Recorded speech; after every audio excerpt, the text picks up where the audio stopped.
Hello বন্ধুরা, welcome back to our channel. আশা করি তোমরা সবাই ভালো আছো, আমরাও খুব ভালো আছি। আরও একটা নতুন ভিডিও নিয়ে তোমাদের সামনে হাজির হলাম। দেখো, সকালবেলা আজকের কি বানিয়েছিলাম তারই একটা ভিডিও তোমাদের সামনে শেয়ার করলাম। তো দেখে বুঝতেই পারছো, এটা হচ্ছে ময়দাতে সাদা তেল দিচ্ছি। এই ময়দাটা আর নুন দিয়েছিলাম, সামান্য পরিমাণে মেখে নিয়েছিলাম। হ্যাঁ, সকালবেলার যা টিফিন হয়েছে নর্মাল, সেটাই তোমাদের সাথে শেয়ার করলাম। তো এটা দীপসার খুব প্রিয় জিনিস, লুচি। আর হয়েছিল তার সাথে ঘুগনি।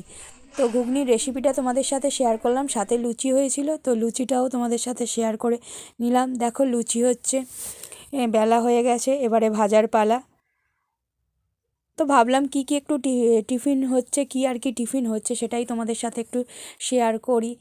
তো সবই তোমাদের সাথে শেয়ার করি, এটা আর বাদ যায় কেন। তো সকালবেলা লুচি ঘুগনি হলো, সেটাই তোমাদের সাথে শেয়ার করলাম। কার কার এরম গরম গরম ফুলকো ফুলকো লুচি খেতে ভালো লাগে অবশ্যই টিফিনে আমাকে জানিও, কমেন্ট করে সব কিছুই জানিও। তো দেখো লুচিগুলো কি সুন্দর ফুলেছে। আমার তো এরকম গরম লুচি খেতে খুব ভালো লাগে, কোনো তরকারিরও প্রয়োজন হয় না, এরকম শুধুই লুচি দিলে আর কি খেয়ে নেবো, এরকম ব্যাপার।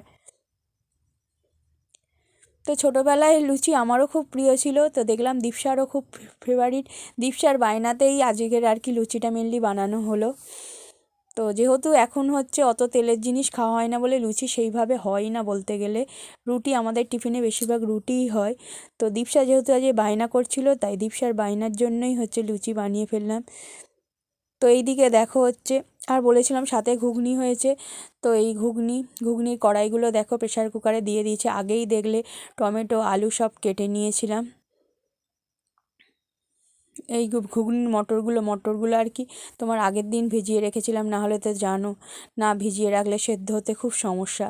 এরপরে দেখো প্রেশার কুকারে মটরগুলো দিয়ে দিচ্ছি, আর আলুগুলো দেখলে আলুগুলো কুচি কুচি করে কেটে নিয়েছিলাম। কেটে প্রেশার কুকারে একসাথেই সব সিদ্ধ করে নেবো।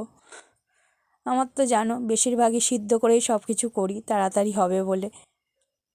তো পুরনো বন্ধুদের এটা অজানা নয় যে আমি বেশিরভাগ সেদ্ধ করেই করি। তো দেখো ঘুগনির মটর আর আলু একসাথে সেদ্ধ বসিয়ে দিলাম। তো মোটামুটি 5-6টা সিটি পড়বে, নামিয়ে নেব। এরপর দেখো কড়াইতে তেল দিয়ে দিলাম। ঘুগনিটা কিভাবে বানাচ্ছি সোজা পদ্ধতিতে, সেটাই তোমাদের সাথে শেয়ার করলাম। সবাই জানো, তাও একবার আমি কিভাবে বানাচ্ছি সেটাই তোমাদের সাথে শেয়ার করে দিলাম। তো দেখো কড়াইতে তেল দিলাম। তেলটা একটু গরম হওয়ার পর দেখো দিয়ে দেবো 5 ফোড়ন। এরপর দিলাম তেজপাতা, আর এই দিয়ে দিলাম কাঁচা লঙ্কা। 2খানা কাঁচা লঙ্কা দিয়েছি। কেউ যদি মনে করো শুকনো লঙ্কা দেবে, শুকনো লঙ্কা দিলে টেস্টটা আরও ভালো হয়। আমার যেহেতু শুকনো লঙ্কা একটা ঝাল হয় বেশি, তো যেহেতু দীপসা খাবে বলে আমি শুকনো লঙ্কা এক্ষেত্রে দিলাম না, আমি কাঁচা লঙ্কাই দিয়েছি। আর কাঁচা লঙ্কার উপর সাথে সাথে একটু হলুদ দিয়ে দেবে, না হলে তেলের উপর লঙ্কা ফাটবে, সবাই জানো। তো হলুদটাও দিয়ে দিলাম। শুকনো লঙ্কা দিলে কি আরও সুন্দর একটা স্মেল আসে। তো এটাও 5 ফোড়ন তেজপাতা দেওয়ার ফলে স্মেলটা খুব ভালোই আসছিল। তো এরপর দেখো হলুদ দিয়ে যাতে লঙ্কাটা না ফাটে নাড়িয়ে নিলাম। তারপরে দেবো জিরে গুঁড়ো, দেখো জিরে গুঁড়ো দিয়ে দিলাম। মোটামুটি পরিমাণ মতো যতটা করবে সেই পরিমাণে বুঝে জিরে গুঁড়ো দেবে, এগুলো তো আর বলার কিছু নেই। তো এরপর দেখো টমেটোগুলোকে কেটে রেখেছিলাম, সেই টমেটো কুচিগুলোকে দিয়ে দিলাম। এরপর ভালো করে একটু কষাতে হবে, দেখবে যত কষাবে তত বেশি করে তেল ছাড়বে। আমি বেশি মশলাপাতি ইউজ করিনি। এরপর দেখো পরিমাণ মতো নুন দিয়ে দিলাম। আমার তো জানো আমার কম মশলায় কম উপকরণে চটজলদি রান্না,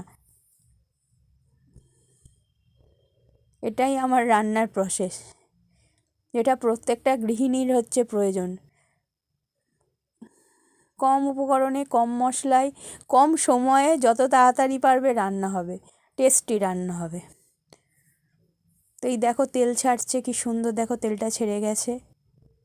যত কষাবে তত বেশি তেল ছাড়বে। এরপর দেখো সামান্য পরিমাণে কাশ্মীরি লঙ্কার গুঁড়ো দিয়ে দেবো।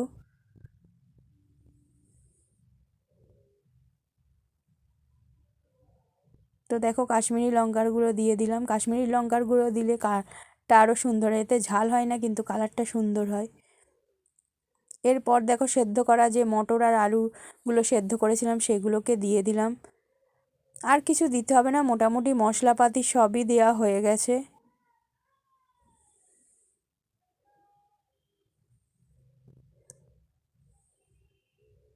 একটুখানি চিনি দিয়ে দেবে, চিনির কথাটা আমি বলতে ভুলে গেছি। যারা মিষ্টি পছন্দ করে হালকা করে চিনি দেবে, আমরা যেমন একটু মিষ্টিটা পছন্দ করি তাই হালকা করে চিনি দিই, কিন্তু যারা মিষ্টি পছন্দ করো না, না দিলেও চলবে। এরপর পরিমাণ মতো জল দিয়ে দিলাম।